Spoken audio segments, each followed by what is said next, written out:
Hello दोस्तों, नमस्कार। तो आज हम इस वीडियो में डिस्कस करने वाले हैं बेस्ट सीमेंट स्टॉक्स कौन से हैं। अगर आपको सीमेंट इंडस्ट्री में भरोसा है, अगर आपको सीमेंट स्टॉक्स पे इन्वेस्ट करना है तो आपको किन सीमेंट के स्टॉक्स में इन्वेस्ट करना चाहिए। तो टोटल हम 3 से 4 कंपनीज लेंगे, उनका टोटल हम फंडामेंटल एनालिसिस करेंगे, टेक्निकल एनालिसिस करेंगे और फिर हम उस नतीजे पे जाके पहुंचेंगे कि हमें कौन सा स्टॉक बाय करना चाहिए फॉर अ लॉन्ग टर्म और फॉर अ शॉर्ट टर्म आपके हिसाब से। लेकिन हम पूरा ओवरऑल थोरो एनालिसिस करेंगे 3 4 कंपनियों का और उनके रिटर्न्स चेक करेंगे, CAGR कितना, प्रॉफिट के रिटर्न्स कितने हैं, ये सारे हम चीज़ें डिस्कस करने वाले हैं। तो वीडियो के साथ बने रहिए। चैनल को सब्सक्राइब नहीं किया है तो सबसे पहले चैनल को सब्सक्राइब कर दीजिए। तो चलिए शुरू करते हैं।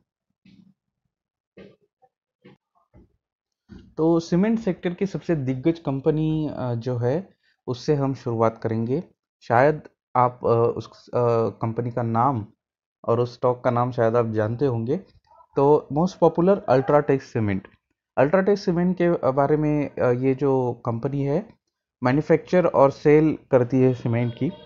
और बेसिकली ये प्राइमरी इसका यही बिजनेस है। अभी इसके जो की पॉइंट्स है वो हम ज़रा देख लेते हैं।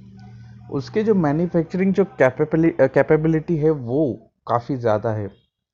24% total installed cement capacity in India, right, आप देख सकते हैं यहाँ पर। उसके बाद यूटिलाइजेशन रेट, जो उसका कैपेसिटी यूटिलाइजेशन रेट है वो 80% तक है। और कंपनी जो है वो सेक्टर की लीडर है, ठीक है। तो मैं हर बार हर एक वीडियो में यही कहता आ रहा हूँ और आगे भी कहता रहूँगा कि अगर आपको इन्वेस्ट करना है तो सेक्टर के लीडर में इन्वेस्ट करना है, ना कि सेक्टर के लूज़र में, ठीक है। अगर आपने फॉर एग्जांपल येस बैंक में कुछ पैसा डाल दिया होता 2019 से पहले, 2018 में अगर आपने पैसा डाल दिया होता थोड़ा बहुत भी, 200 रुपये पे, 200 के आगे वो ट्रेड कर रहा था, तब तब शायद आपके सारे पैसे डूब गए होते, राइट। 2019 के बाद बहुत बड़ा क्रैश आया उस स्टॉक में, मैनेजमेंट खराब था और बेसिकली कंपनी जो थी एस बैंक वो सेक्टर की लीडर नहीं थी। तो आपको सेक्टर के लीडर में मैं क्यों निवेश करने के लिए बोलता हूँ, क्योंकि अगर कुछ भी गलत न्यूज़ आती भी है तो सेक्टर लीडर को ज़्यादा नुकसान नहीं होता। और जो नए इनोवेशंस होते हैं वो पहले सेक्टर लीडर करता है और फिर उसके बाद जो बाकी की कंपनियां उस सेक्टर की वो उस इनोवेशन को फॉलो करती है। तो जो भी इनोवेशन होता है वो सेक्टर का लीडर करता है कभी भी। फिर आप HDFC बैंक ले लीजिए, आप अल्ट्राटेक सीमेंट ले लीजिए, आप कौन सी भी कंपनी आप ले लीजिए, सबसे ज़्यादा आपको सेक्टर लीडर पे भरोसा होना बहुत ज़्यादा ज़रूरी है। चलिए आगे बढ़ते हैं। ब्रांड्स इनके वैसे काफ़ी सारे हैं और इनकी अगर हम रीच देखें, ये काफ़ी इंपॉर्टेंट है कि के 64,000 रिटेलर्स है और इनकी जो रीच है वो है UAE, बहरीन, श्रीलंका और इंडिया। तो 4 कंट्री में ये कंपनी ऑपरेट करती है, ये सबसे इम्पोर्टेंट बात है। इनका R&D डिपार्टमेंट काफ़ी अच्छा है। मैंने पहले ही कहा था जो भी इनोवेशन होता है वो सेक्टर लीडर करता है। R&D मतलब रिसर्च एंड डेवलपमेंट। तो जो भी डेवलपमेंट करेगा, जो भी रिसर्च करेगा वो सेक्टर लीडर ही करेगा। ऐसा नहीं है, मतलब कई कबार बाकी की कंपनियां भी R&D में अच्छी होती है लेकिन सेक्टर लीडर को हमें प्रेफरेंस देना चाहिए। पावर जनरेशन में भी इनका थोड़ा बहुत हाथ है। डाइवेस्टमेंट है और एक्सपांशन भी इन्होंने काफ़ी किया है। तो चलिए फंडामेंटल की तरफ जाते हैं। मार्केट कैप काफ़ी बड़ा मार्केट कैप है, करंट प्राइस भी काफ़ी ज़्यादा है। तो आप अगर रिटेल इन्वेस्टर है और आपके पास आप इतना अफोर्ड नहीं कर पाएंगे कि इतने सारे शेयर अल्ट्राटेक सीमेंट के, तो मैं आपको एक और बेहतरीन स्टॉक बताऊंगा, लेकिन आपको उसके लिए वीडियो के अंत तक देखना पड़ेगा, जो कि सीमेंट का ही स्टॉक है। चलिए, तो 52 वीक जो हाई है वहाँ पे यहाँ पे स्टॉक ट्रेड करता हुआ दिखाई देगा उसके आसपास। पी अगर देखें तो 34.8 का है। डिविडेंड यील्ड ठीक ठाक है, कुछ खास डिविडेंड यील्ड नहीं है। ROC और ROE हम ठीक बोल सकते हैं। अगर ये 20 के ऊपर होता या फिर 20 के आसपास होता तो ज़रा अच्छा होता, लेकिन ठीक है। प्रोमोटर होल्डिंग 60% का स्टेक है प्रोमोटर का। और उसके बाद अगर हम देखा जाए तो प्लेज परसेंटेज जो कि काफ़ी इंपॉर्टेंट हो जाता है वो 0% है। तो काफ़ी अच्छी बात है। अगर हम मैक्सिमम रिटर्न्स की तरह जाए तो आपको जो सेक्टर लीडर होगा उसका चार्ट आपको इस तरीके की दिखाई देगा। अभी आपको मैं आगे बताऊंगा कि किस तरीके के बाकी के जो चार्ट्स है बाकी अ, हम पूरे मैक्सिमम ईयर्स देखेंगे उन चार्ट्स के, तो आपको समझ में आएगा किस तरीके के चार्ट है। आपको सेक्टर लीडर का चार्ट कभी भी ऐसा ऐसा नहीं दिखाई देगा, वो ऐसा ही दिखाई देगा। चलिए आगे बढ़ते हैं। थोड़ा सा प्रोज तो इनमें नहीं दिखाई दिए, लेकिन कॉन्स काफ़ी ज़्यादा है, क्योंकि ऑल टाइम हाई पे ये स्टॉक ट्रेड कर रहा है ऑलमोस्ट बुक वैल्यू के, और रिटर्न ऑन इक्विटी भी थोड़ी कम है स्टॉक की। चलिए, तो ये होता ही है क्योंकि cement industry, steel industry, tyre industry, tyre नहीं बोल सकते, लेकिन सीमेंट, स्टील और ऑटो इंडस्ट्री ये थोड़े से साइक्लिक होते हैं, मतलब इस तरीके की चलती है।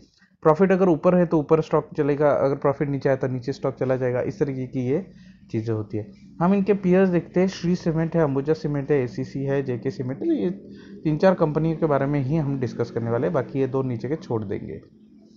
चलिए, उसके बाद ऑपरेटिंग प्रॉफिट मैं अगर 2018 की क्वार्टर से अगर कंपेयर करता हूँ, तो आप देखना प्रॉफिट बढ़ते हुए ही दिखा होगा आपको यहाँ पर, राइट। बट यहाँ पे डीप डाउन है क्योंकि ऑफ कोर्स कोरोना की वजह से जो भी लॉकडाउन हुआ था मार्च में, उसका इम्पैक्ट हुआ थोड़ा बहुत। नेट प्रॉफिट भी यहाँ पे आपको बढ़ता हुआ दिखाई देगा। यहाँ पे 357 का नेट प्रॉफिट था 2018 के सितंबर क्वार्टर में, और अभी अगर आप प्रॉफिट देखें तो 1703 का यहाँ पर नेट प्रॉफिट है। तो प्रॉफिट तो यहाँ पर आपको बढ़ता हुआ दिखाई देगा, लेकिन यहाँ पे आपको थोड़ा सा डिप डाउन यहाँ पे डिप डाउन करता हुआ दिखाई देगा। तो लॉन्ग टर्म होराइजन में की अगर बात करें तो बिल्कुल अच्छी कंपनी प्रॉफिट ही देगी, लेकिन शॉर्ट टर्म में अभी थोड़ा सा कोविड की वजह से प्रॉब्लम चल रहा है, प्रॉफिट नहीं निकाल पा रही है कंपनी। यहाँ पे अगर ईयर ऑन ईयर बेसिस के अगर हम बात करें तो ऑपरेटिंग प्रॉफिट आपको बढ़ता हुआ दिखाई देगा। अगर आप यहाँ पे देखोगे तो आराम से यहाँ पे 7,000 करोड़, फिर उसके बाद 9,000, फिर 11,000, फिर 12,000, ऑलमोस्ट 13,000, तो ये हो जाता है सेक्टर लीडर को लेते हुए। तो यहाँ पे स्टॉक का सीएजीआर अगर हम देखें तो यहाँ पे स्टॉक का सीएजीआर आपको बढ़ता हुआ दिखाई देगा। रिटर्न ऑन इक्विटी कम हुए, मतलब कांस्टेंट रही है रिटर्न ऑन इक्विटी। चलिए, तो ये सारी चीज़ें हो गई यहाँ पे, और सबसे इम्पोर्टेंट बात जो है कि प्रोमोटर्स की होल्डिंग तो 60% प्रोमोटर के पास है। फॉरेन इन्वेस्टमेंट इसमें कांस्टेंट रही है, थोड़ी बहुत कम ज़्यादा हुई है। डोमेस्टिक इन्वेस्टमेंट भी कांस्टेंट रही है। गवर्नमेंट भी थोड़ा बहुत इन्वेस्ट किया है, लेकिन पब्लिक इन्वेस्टमेंट इसमें कम है। तो होता क्या है ना, प्रोबेबली जो चीज़ ऐसी है कि पब्लिक इन्वेस्टमेंट अगर कम हो उस स्टॉक में, उतना अच्छा होता है, क्योंकि प्रोमोटर अपना स्टेक जल्दी बेचता नहीं है। फॉरेन इन्वेस्टमेंट अगर इन्वेस्ट कर देता है किसी कंपनी में, तो वो उस कंपनी से जल्दी नहीं निकलता है। लॉन्ग टर्म के लिए वो लोग इन्वेस्ट करते हैं, तो जल्दी वो निकलते नहीं है। डोमेस्टिक इन्वेस्टर भी जल्दी निकलते नहीं है। जल्दी कौन निकलता है, अगर कोई सी भी कंपनी के बारे में अगर बैड न्यूज़ आ गई, तो फॉरेन और डोमेस्टिक इन्वेस्टर्स को पता है, इंस्टीट्यूशनल इन्वेस्टर्स को पता होता है कि इससे कोई ज़्यादा फर्क नहीं पड़ने वाला, लेकिन पब्लिक को फर्क पड़ता है। पब्लिक और या फिर जो रिटेल इन्वेस्टर्स है ना, वो फटाक से पैसा निकाल देते हैं। तो आईटीसी के स्टॉक के बारे में मैं ये बोलूँगा, पब्लिक के पास ज़्यादा स्टेक है, तो उससे क्या होता है, अगर आईटीसी की अगर थोड़ी बहुत बुरी भी न्यूज़ आ जाए तो फटाक से वो स्टॉक अगर 200 पे ट्रेड कर रहा होगा, तो उसी दिन वो 190 180 पे आ जाएगा। लेकिन अल्ट्राटेक सीमेंट के बारे में ये काफ़ी मतलब प्रो बात हो सकती है कि इसके बारे में ऐसा नहीं होगा। जो प्राइस है वो कांस्टेंट रहेगा, भले ही थोड़ी बहुत इधर उधर बुरी न्यूज़ आ जाए। तो ये होगा अल्ट्राटेक सीमेंट। आगे देखते हैं, आगे हम 2-3 स्टॉक और डिस्कस करेंगे। हमेशा मैं बोलता हूँ सेक्टर लीडर में इन्वेस्ट करना चाहिए, तो दो सेक्टर लीडर सीमेंट सेक्टर में हो जाते हैं, जो कि श्री सीमेंट और अल्ट्राटेक सीमेंट। और इसका जो प्राइस है वो करंट प्राइस रिटेल इन्वेस्टर्स को अफोर्डेबल नहीं है। मुझे लगता है 30,000 रुपये एक मीडियम मिडिल क्लास लोगों के लिए बहुत ज़्यादा हो जाते हैं। तो श्री सीमेंट हमारे यहाँ पे तो इंडिया में मतलब स्टॉक स्प्लिट का भी नहीं है, तो श्री सीमेंट का स्टॉक हमारे लिए बहुत ज़्यादा हो जाएगा, इसलिए मैं इसको स्किप कर रहा हूँ। लेकिन आप लेना है ले सकते हो, बहुत बढ़िया स्टॉक है। इसका अगर हम R O C R R E देखें तो काफ़ी अच्छा है, 19 और 15%। प्लेज बिल्कुल नहीं है, क्योंकि सेक्टर लीडर है तो प्लेज करने का कोई सवाल ही नहीं। मैंने बोला था कि सेक्टर लीडर का स्टॉक आपको इस तरीके से अप मूव होता हुआ दिखेगा। और उसके बाद अगर प्रोज कॉन्स बिल्कुल कम रहेंगे, स्टॉक बहुत ज़्यादा इसमें स्प्लिट भी आ सकता है वैसे। अगर आप 30,000 का एक शेयर लेते हो तो आगे जाके इसमें स्प्लिट भी आ सकता है, क्योंकि ये बहुत ज़्यादा हाई पे ट्रेड कर रहा है अभी। बाकी मैं सीधा प्रॉफिट पे जाता हूँ। आप देख सकते हैं ऑपरेटिंग प्रॉफिट यहाँ से 559 करोड़ से यहाँ पे 1030 करोड़, मतलब जो प्रॉफिट की मार्जिन है वो कंपनी की बढ़ती हुई दिखाई देगी। नेट प्रॉफिट भी आपको बढ़ता हुआ दिखाई देगा। यहाँ पे कोरोना की वजह से डीप आता हुआ दिखाई देगा, जो भी लॉकडाउन हुआ था उसकी वजह से। ईयर ऑन ईयर के बेसिस पे देखिए तो 1006 करोड़ से सीधा 2586 करोड़ नेट प्रॉफिट है ईयर ऑन ईयर। तो ये हो जाता है। और बाकी कंपाउंडेड अगर आप ग्रोथ देखें तो वो भी काफ़ी अच्छी है, स्टॉक प्राइस की भी और प्रॉफिट की भी कंपाउंडेड ग्रोथ काफ़ी अच्छी है। तो श्री सीमेंट आप ले सकते हो, लेकिन बहुत महंगा हो जाएगा, 30,000 रुपीज़ का वो स्टॉक हो जाएगा। तो आप डिपेंड करता है आपके कितने आपके पास मार्जिन है। आगे हम डिस्कस करेंगे अगली कंपनी एसीसी के बारे में हम डिस्कस करेंगे। तो एसीसी काफ़ी पुरानी कंपनी है, 1936 में यहाँ पे वहाँ उसका इनॉग्रेशन होता। आरओई और आरओसी कुछ मतलब खास नहीं है। बाकी अगर हम देखें प्लेस नहीं किया हुआ है कोई भी। डेप्ट इसके ऊपर है 99.1 करोड़ का। और इसका अगर हम मैक्सिमम रेशो देखें तो यहाँ पे आप देख सकते हैं आराम से। अभी आपको एक्चुअली स्टॉक तो ऐसे मूव हुआ है, लेकिन इस तरीके से स्टॉक मूव हुआ है, ठीक है। तो ये ट्रेडिंग का स्टॉक बोला जाता है वैसे, लेकिन स्टिल कंपनी डेट फ्री बोल बता रहे हैं। और गुड प्रॉफिट ग्रोथ, CAGR अच्छा ग्रोथ है CAGR 5 सालों में। Maintaining healthy dividend pay out. तो जो भी company healthy dividend pay out देती है, समझ लेना कि उसका प्रॉफिट उसके स्टॉक प्राइस पे नहीं झलकने वाला। जो भी डिविडेंड के थ्रू उसका प्रॉफिट दे देते हैं ये कंपनी। पुअर सेल्स ग्रोथ है, चलिए प्रॉफिट तो है लेकिन सेल्स ग्रोथ कुछ खास नहीं है 5 सालों से। और रिटर्न ऑन इक्विटी भी नहीं है इतनी खास। चलिए, तो ये हो गया आपका। अभी मैं आपको ऑपरेटिंग प्रॉफिट दिखाता हूँ। यहाँ पे अगर जून 2020 और जून 2021 के इसमें कंपेयर करें, 525 और 869, तो आप दे सकते हैं प्रॉफिट मार्जिन अच्छा है। उसके बाद नेट प्रॉफिट भी उसका 271 से 569, तो वो भी काफ़ी बढ़िया है। लेकिन यहाँ पे अगर आप देखें पिछले क्वार्टर की, मतलब मार्च के क्वार्टर से, तो कुछ ज़्यादा आपको वहाँ पे ग्रोथ नहीं दिखाई देगी। उसके बाद अगर हम ईयर ऑन ईयर के बेसिस की अगर बात करें तो यहाँ पर जो है आपको ईयर ऑन ईयर बेसिस में भी इतना, क्योंकि यहाँ पे तो डिप डाउन दिखाई देगा, नॉर्मल कोविड की वजह से तो हर एक इसमें आया है डिप डाउन। बट जो प्रॉफिट की मार्जिन से आपको बढ़ तो रहा है, बट इतनी ग्रोथ नहीं दिखाई दे रही है प्रॉफिट्स में। तो यही होता है, इसके वजह से इनका स्टॉक प्राइस बढ़ता नहीं है और कम ज़्यादा होते रहता है। 60% ऑलमोस्ट 55% का स्टेक प्रोमोटर के पास है, तो ये काफ़ी अच्छी बात है। अब मैं आपको एक की पॉइंट बताने वाला हूँ। एक फाइनल कंपनी जिसको आपको लेना ही चाहिए सीमेंट सेक्टर में, इमर्जिंग हो सकती है, काफ़ी बढ़िया कंपनी हो सकती है, आपको इसको लेना चाहिए। और उस कंपनी का नाम चलिए मैं आपको बता ही देता हूँ, जो कि अंबुजा सीमेंट। तो कोई भी आपको इस स्टॉक को आपको रिकमेंड करेगा, जो अभी मैं इन्वेस्ट करने वाला हूँ अंबुजा सीमेंट में। और ये सीमेंट सेक्टर में कब इन्वेस्ट करना चाहिए ये भी मैं आपको बता दूंगा। चलिए, यहाँ पे हम पहले ही बात कर देते हैं कि सीमेंट सेक्टर में आपको कब इन्वेस्ट करना चाहिए। तो क्या होता है ना, रेनी सीजन में थोड़ा सा जो मतलब जो कंस्ट्रक्शन की जो काम होते हैं वो थोड़ा कम होते हैं। जितना भी ज़्यादा काम अगर होता है ना, वो होता है विंटर सीजन में या फिर समर के सीजन में, राइट। तो ऑब्वियस है कि जो सीमेंट की जो अगर मतलब डिमांड नहीं होगी, तो उसका प्राइस आपको कम मिलेगा, राइट। तो उसके वजह से क्या होगा कि सीमेंट की जो बिक्री भी होगी तो कम होगी, क्योंकि डिमांड नहीं होगा ज़्यादा। ऑब्वियस है कि कंपनी की सेल्स और प्रॉफिट भी थोड़ा बहुत कम होंगे। अगर आप देखें तो जून से लेके सितंबर के क्वार्टर की बात कर रहा हूँ मैं, मानसून के क्वार्टर की। तो मानसून क्वार्टर में सीमेंट सेक्टर ज़्यादा चलता नहीं, तो वहाँ पे आप खरीदारी कर सकते हैं, जो कि हम अभी सितंबर चल रहा है, तो अभी आप खरीदारी कर सकते हैं। जून से लेकर सितंबर के बीच में कभी भी आप सीमेंट सेक्टर में इन्वेस्ट कर सकते हैं।